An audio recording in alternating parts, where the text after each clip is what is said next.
안녕하세요, 여러분. 지리적 상상력을 통한 세계지리 수업에 오신 것을 환영합니다.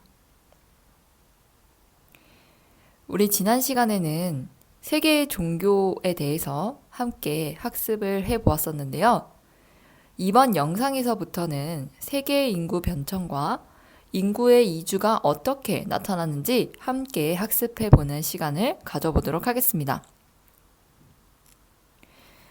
지난 영상의 마지막에서 교과서 69페이지에 나와 있는 활동을 함께 해결해 보자고 소개하고 영상이 맞춰졌었는데요.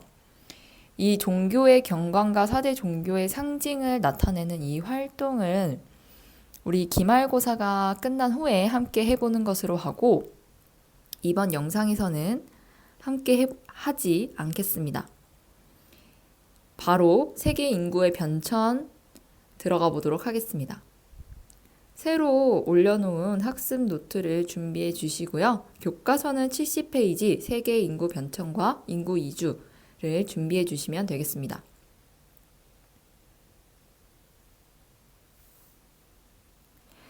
자, 그러면 세계의 인구의 성장은 어떻게 나타나고 있고 이 인구의 변천 과정을 모형을 통해서 어떠한 특징이 나타나는지 살펴보도록 하겠습니다. 세계의 인구는 1650년 약 5억 명에서 시작한 인구의 수가 2017년 현재 약 75억 명 정도로 인구가 크게 급증하게 되었는데요. 세계의 인구는 산업화 이전에는 매우 느린 속도로 증가하다가 산업혁명이 일어난 이후에 빠르게 증가하게 되었습니다. 이렇게 세계의 인구가 크게 성장하게 되는데 크게 영향을 미친 요인에는요. 기술의 혁명, 산업혁명도 아주 큰 영향을 미쳤지만 사망률 자체를 줄여주게 만든 의료기술의 발달도 그 큰 영향을 미쳤다고 볼 수 있겠습니다. 그리고 우리가 살아가는 주변의 환경에 해당하는 공공위생시설의 개선 또한 사망률을 줄이는데 아주 큰 영향을 미치게 되었죠.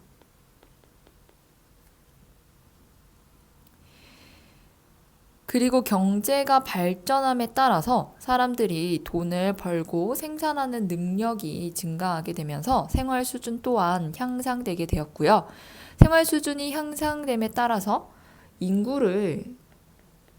가족을 부양할 수 있는, 먹여 살릴 수 있는 능력이 증가하게 되면서 세계의 인구가 크게 성장을 하게 되었습니다. 세계 인구의 변화는 여기 아래에 나와 있는 인구 변천 모형을 통해서 어떻게 변화가 나타나는지를 파악할 수가 있는데요. 이 인구 변천 모형은 두 가지의 지표에 따라서 두 가지의 변화에 따라서 인구의 성장을 단계별로 나타낸 것을 바로 인구 변천 모형이라고 이야기합니다. 바로 이 인구 변천에서 사용하고 있는 두 가지 지표는 1년 동안의 1000명당 출생자 수를 말하는 출생률과 1년 동안의 1000명당 사망자 수를 말하는 사망률을 지표로 인구의 성장을 단계별로 나타낸 것이 바로 여기 아래에 소개되어 있는 이 모형인데요. 이렇게 출생률과 사망률의 변화를 가지고 인구의 성장을 파악하는 것은 국가별로 경제 발전 수준에 따른 인구 성장 과정을 파악할 수 있기 때문에 이 두 지표를 가지고 아래와 같이 인구 성장을 단계별로 구분하여 살펴보고 있습니다. 자, 그러면 우리는 세계 인구가 어떠한 단계를 거쳐서 성장을 하였는지 아래의 5단계로 나타나고 있는 이 단계별 특징을 자세히 살펴보도록 하겠습니다. 먼저 이 인구 변천 모형을 보시면 앞에서 소개한 것과 같이 1단계, 2단계, 3단계, 4단계, 5단계 현재 단계까지 총 5단계로 구분을 하고 있고요. 여기서 사용하고 있는 지표는 역시 출생률과 사망률로 구분을 하고 있습니다. 그래서 이 사망률과 출생률의 차이에 따라서 자연 증가율이 더 큰지, 인구의 증가가 더 큰지, 인구가 감소하고 있는지를 이 그래프를 보고 알 수 있는데요. 1단계의 특징부터 보도록 하겠습니다. 1단계는 출생률도 굉장히 높은 비율을 나타내고 있고요. 사망률 또한 굉장히 높은 퍼센테이지를 차지하고 있는 것을 알 수가 있습니다. 그래서 1단계에서 볼 수 있는 특징은 바로 출생률도 많고 사망률도 많다라고 해서 다산다사의 특징을 발견할 수가 있습니다. 그래서 위치로 보았을 때는요, 이 고위에서 높은 범위에서 왔다 갔다 하고 있는 모습을 볼 수가 있습니다. 그래서 이 1단계는요, 고위 정체기라고 이야기를 하고요. 인구가 크게 변화하지 않는 인구의 정체기이다라고도 이야기되고 있습니다. 이렇게 1단계에서는 사람이 많이 죽고 또 사람이 많이 태어날 수 있었던 이유는 무엇이었을까요? 여기 4번째 칸에 적혀 있는 그 사례들을 보시면 이 시기에는 전쟁이나 질병 또는 재해로 인해서 사람들이 많이 사망하였기 때문에 사망률이 높게 나타나는 것도 있고요. 특히 이것으로부터 지켜줄 수 있는 환경이 되지 못했기 때문에 유아 사망률이 굉장히 크게 나타났습니다. 그래서 출생률도 많고 사망률도 많은 그러한 특징이 나타나게 되고요. 이러한 특징 때문에 낮은 토지의 생산성이 나타나게 되었습니다. 그리고 2번째 단계는 그래프를 보니까 출생률은 그대로 높은 곳에 자리를 하고 있는데 아주 두드러지게 큰 변화가 나타나는 것이 바로 사망률입니다. 여기 고위에 머물러 있었던 사망률의 범위가 아래로 갑자기 뚝 떨어지게 되었는데요. 그래서 이 시기의 특징은 출생률은 여전히 많은데 사망률이 감소하였다 라고 하여 감소하였다, 다산 감사의 시기다 라고 표현을 하고요. 이때부터 이 2단계에서부터 사망률이 감소하기 시작한 이 2단계에서부터 인구가 팽창하기 시작합니다. 그래서 이 2단계를 초기 팽창기 또는 인구의 폭발하는 시기이다라고 이야기되고 있습니다. 이렇게 갑작스럽게 사망률이 감소하게 된 요인에는 바로 산업화의 진전이 큰 영향을 미치게 되었는데요. 이렇게 산업화로 인해서 생활 수준이 향상되게 되면서 먹거리가 많아지고 그로 인해서 유아 사망률이 감소하게 됩니다. 그래서 전반적인 사망률이 감소를 하게 되고요. 또한 산업화로 인해서 식량을 생산할 수 있는 기술이 발달함에 따라서 식량의 생산량 자체가 증가를 하게 됩니다. 이 또한 사망률에 큰 영향을 미치게 되고요. 여기에 적혀 있지 않지만 한 가지를 더 적어보면 사망률을 줄이는데 가장 큰 영향을 미친 바로 의학기술의 발달로 인해서 인구가 급증하는, 폭발하게 되는 그러한 현상이 나타나게 됩니다. 그래서 3단계에 진입하게 되면서 사망률은 점점 더 많이 감소하게 되는 그러한 현상이 나타나게 되고요. 하지만 이 3단계에 이르러서 산업화가 더 고도로 진전이 되게 됨에 따라서 아주 큰 변화가 나타나게 되는데요. 바로 출생률의 변화입니다. 고위에 머물러 있었던 출생률이 갑자기 뚝 떨어지게 되는 것인데요. 이렇게 출생률이 떨어지고 사망률 역시 감소하게 되는 이러한 현상을 출생률이 감소하고 사망률이 적다라고 하여 감산소사의 시기라고 합니다. 그러나 이 범위를 보시면 인구의 자연 증가율은 여전히 높게 나타나기 때문에요. 이 3단계 역시 인구가 성장하는 후기 팽창기이다라고 이야기하고 있고요. 그래서 인구가 폭발하는 정도는 아니지만 인구가 역시 여전히 크게 증가하고 있는 인구 성장기이다라고 이야기되고 있습니다.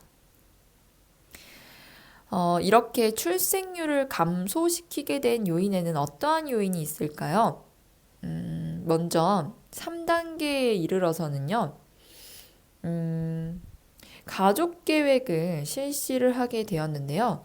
우리 자녀를 낳는 수를 조금 줄여보자. 그래야 경제가 발전할 수 있다라고 국가 차원에서 가족 계획을 실시하게 되었습니다. 바로 산하 제한 정책의 실시로 인해서 출생률이 감소하게 되는 현상이 나타나게 되고요. 그리고 전반적으로 대부분의 자녀의 육아를 담당했던 여성들이 경제활동을 많이 하기 시작하게 되면서 출생률이 크게 감소하게 되었습니다. 그리고 오늘날에 나타나는 4단계에서는요. 이 출생률과 사망률이 크게 감소하게 되어서 인구의 성장의 정도가 감소하게 되는 시기가 나타나게 됩니다. 그래서 4단계의 특징도 역시 4글자로 표현을 해보면 출생률도 적고 사망률도 적은 시기라고 해서 소산소사의 시기가 나타나게 되고요. 1단계에서는 고위도에 머물러 있었던 고위정체기라고 이야기한다면 4단계에서는 저위도의 낮은 곳에 머물러 있는 저위정체기가 나타나게 됩니다. 그래서 이 시기에 이르러서 비로소 인구의 성장이 감소하는 추세가 나타나게 되는데요. 이 인구의 성장을 감소시킨 요인에는 오늘날에 이르러서는 과거에 비해서 결혼하는 연령 자체가 높아졌고 예를 들어 과거에는 주로 20대 중반 정도의 결혼을 많이 했다면 오늘날에 이르러서는 30대 중반이나 후반에 결혼하는 것을 선호하는 그러한 문화가 나타났기 때문이고요. 또 3단계보다는 4단계에 이르러서 여성의 경제 활동이 더 크게 증가하게 된 영향도 이 출생률을 낮추는데 큰 영향을 미치게 되었습니다. 또한 결혼을 꼭 반드시 해야 할까? 또는 결혼은 했지만 자녀를 꼭 낳아야 할까? 라는 그러한 가치관의 변화가 4단계에서는 나타났기 때문에 이러한 가치관의 변화로 인해서 출생률이 감소하게 되면서 저위에 정체하게 되는 저위 정체기가 나타나게 됩니다. 이 4단계를 지나서 5단계에 이르게 된 나라에서는 출생률의 감소가 사망률의 감소를 앞서기 시작하게 되는데요. 그래서 사망률보다 출생률이 더 적은 그래서 인구의 감소 현상이 나타나게 되는 단계가 바로 5단계입니다. 그래서 인구가 감소하는 현상이 나타나게 되는데요. 이렇게 인구가 감소하는 이유는 출산을 하지 않는 저출산 현상이 나타나게 되면서 인구가 자연적으로 감소하게 되는 현상 때문입니다. 이렇게 저출산으로 인해서 인구의 자연적 감소가 나타나는 국가에서는 높은 고령화로 인한 사회적 문제가 많이 발생하고 있기도 합니다. 그 국가를 이루고 있는 인구의 비율이 고령화 노년층이 많을수록 청장년층이 부담해야 하는 경제적인 부담감이 커지게 되고 그로 인해서 경제가 잘 돌아가지 않는 그리고 일자리는 있지만 일할 사람이 없는 그러한 현상이 나타나게 되면서 사회 전반적인 경제 현상에 문제가 발생할 수 있습니다. 그래서 이러한 높은 고령화로 인한 사회적 문제가 발생하고 있다. 그것이 5단계의 특징이 되겠습니다. 그래서 5단계와 같이 인구가 감소하는 현상이 나타나고 있는 국가는 주로 일부의 선진국에서 볼 수 있고요. 앞에서 1단계, 2단계, 3단계, 4단계를 볼 수 있는 국가는 1단계는 저개발국, 아직 도시화가 그리고 산업화가 많이 이루어지지 못한 저개발국에서 1단계와 같은 현상이 지금 나타나고 있고요. 그리고 2단계, 3단계와 같이 인구가 성장하고 있는 현상을 나타내고 있는 국가는 개발도상국이 되겠습니다.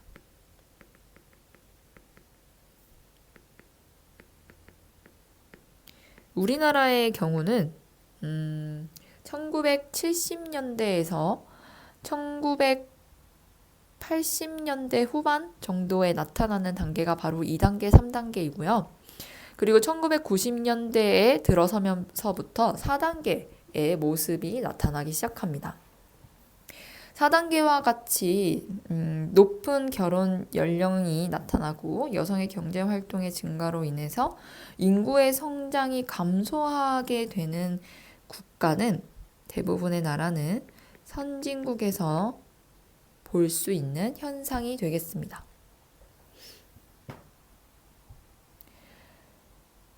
그래서 이렇게 출생률과 사망률의 변화에 따라서 어떠한 현상이 나타나고 또 이렇게 출생률을 감소시킨 요인은 무엇인지, 사망률을 감소시킨 요인은 무엇인지 이것을 어떻게 표현을 하고 있는지까지 함께 정리해 보았습니다.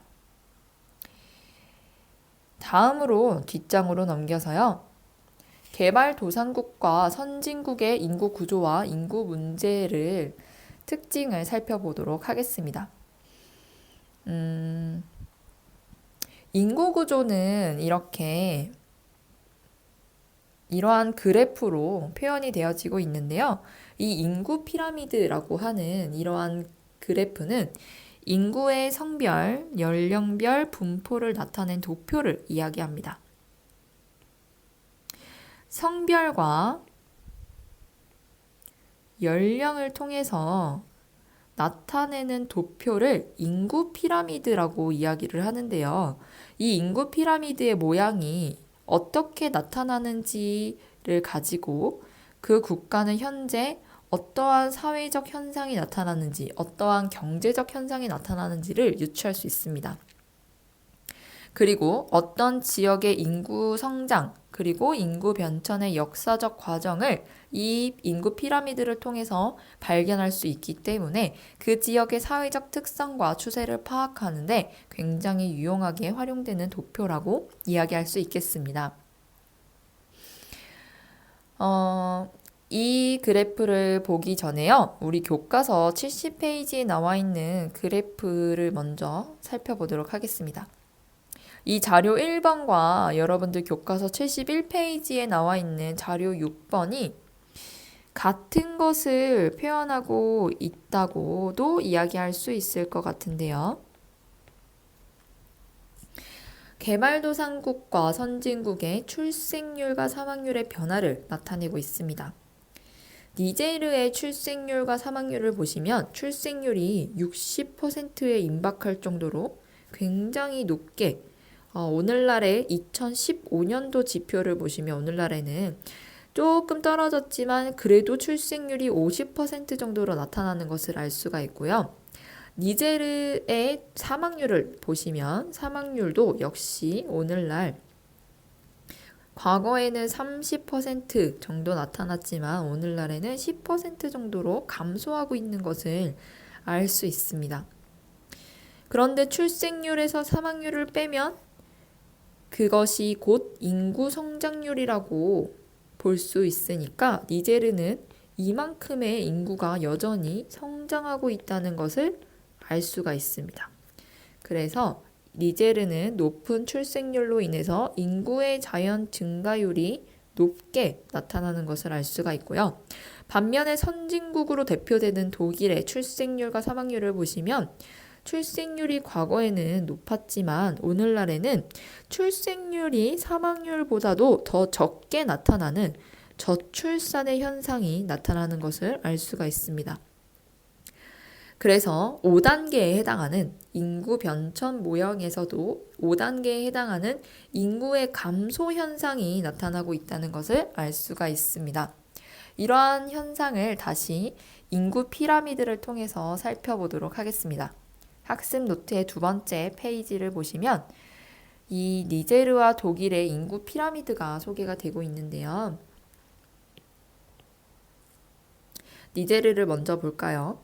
개발도상국의 사례에 해당하는 니제르의 인구 피라미드 모양을 보니까 이렇게 계단 모양으로 나타나고 있는 특징이 눈에 보이고요.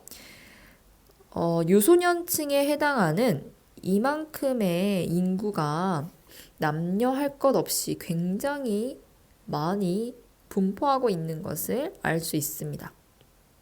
그리고 여기 일하는 나이, 청장년층에 해당하는 비중을 보니까요. 연령층이 높아질수록 니제르의 인구 피라미드가 점점 감소하고 있는 현상을 볼 수가 있습니다. 그래서 사망률은 적지만 출생률이 여전히 굉장히 높게 나타나는 그러한 현상을 볼 수가 있는데요. 이러한 개발도상국의 인구 피라미드의 모형이 마치 진짜 피라미드처럼 생겼다라고 하여 피라미드형이라고 이야기를 하고요. 모양을 먼저 보시면 선진국으로 대표되는 독일의 인구 피라미드 같은 경우는 이렇게 방추형 또는 종형처럼 생겼다, 종처럼 생겼다라고 해서 방추형 또는 종형이라고 이야기합니다. 그래서 피라미드형의 인구 피라미드가 나타나면 개발도상국을 나타내고 있구나. 그리고 방추형 이렇게 생긴 종형처럼 나타나게 되면 이것은 선진국의 인구 피라미드구나 라고 이해하시면 되겠습니다. 형태를 가지고도 어느 국가의 인구 피라미드인지 우리가 알 수 있고요. 그래서 여기에는 피라미드형이라고 적어주시면 되겠습니다. 인구 구조를 이 피라미드를 통해서 한번 살펴보시면 니제르 같은 경우는 출생률이 굉장히 높게 나타나고 있습니다. 이만큼이나 출생률이 나타나고 있는 걸 알 수가 있고요. 선진국의 피라미드를 보면 그 차이가 확연하게 보이는데 선진국 같은 경우는 요만큼의 아주 적은 그러한 형태가 눈에 보일 수 있겠습니다. 그래서 개발도상국에 해당하는 니제르는 출생률이 높기 때문에요. 유소년층의 인구의 비율이 굉장히 높게 나타나고 그리고 노년층은 갈수록 적어지니까 노년층의 인구의 비율이 낮게 나타납니다. 반면에 선진국의 독일은 저출산과 고령화가 나타나기 때문에요. 유소년층의 인구의 비율이 굉장히 적게 나타나고 있는 것을 알 수가 있고요. 반면에 니제르와 비교했을 때 노년층에 해당하는 범위를 비교해 보시면 노년층의 인구의 비율이 높게 나타나는 것을 알 수가 있습니다. 그래서 개발도상국과 선진국의 인구 구조는 이러한 차이가 있고요.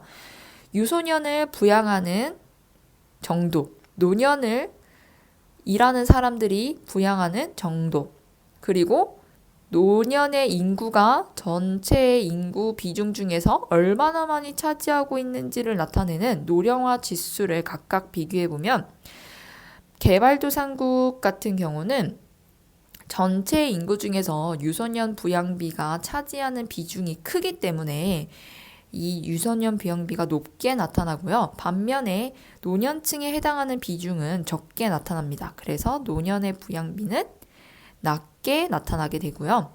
전체 인구 중에서 여기 노년층이 차지하는 인구의 비중을 보니까 유소년층, 청장년층을 다 합쳐도 노년층의 비중이 굉장히 낮게 나타나는 것을 확인할 수 있습니다. 그래서 개발도상국 같은 경우는 노령화 지수가 낮게 나타나게 됩니다. 반면에 선진국을 보시면요. 선진국은 유소년에 해당하는 이 부분이 적게 나타나는 것을 알 수 있어요. 그래서 유소년 부양비는 낮게 나타나는 반면에 전체 인구 중에서 노년층이 차지하고 있는 비중이 굉장히 크게 나타나기 때문에 노년의 인구 부양비는 높게 나타나게 됩니다.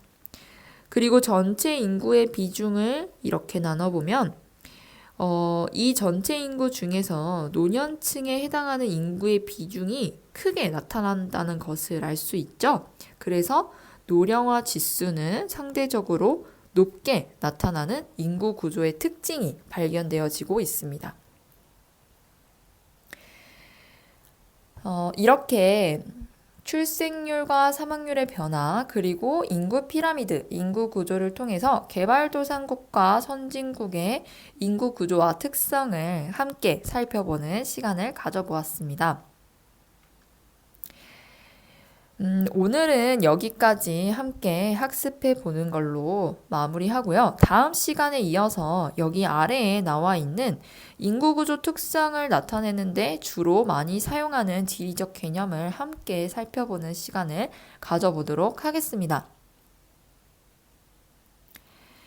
모두 수고 많았습니다. 우리 다음 시간에 학교 교실에서 만나요.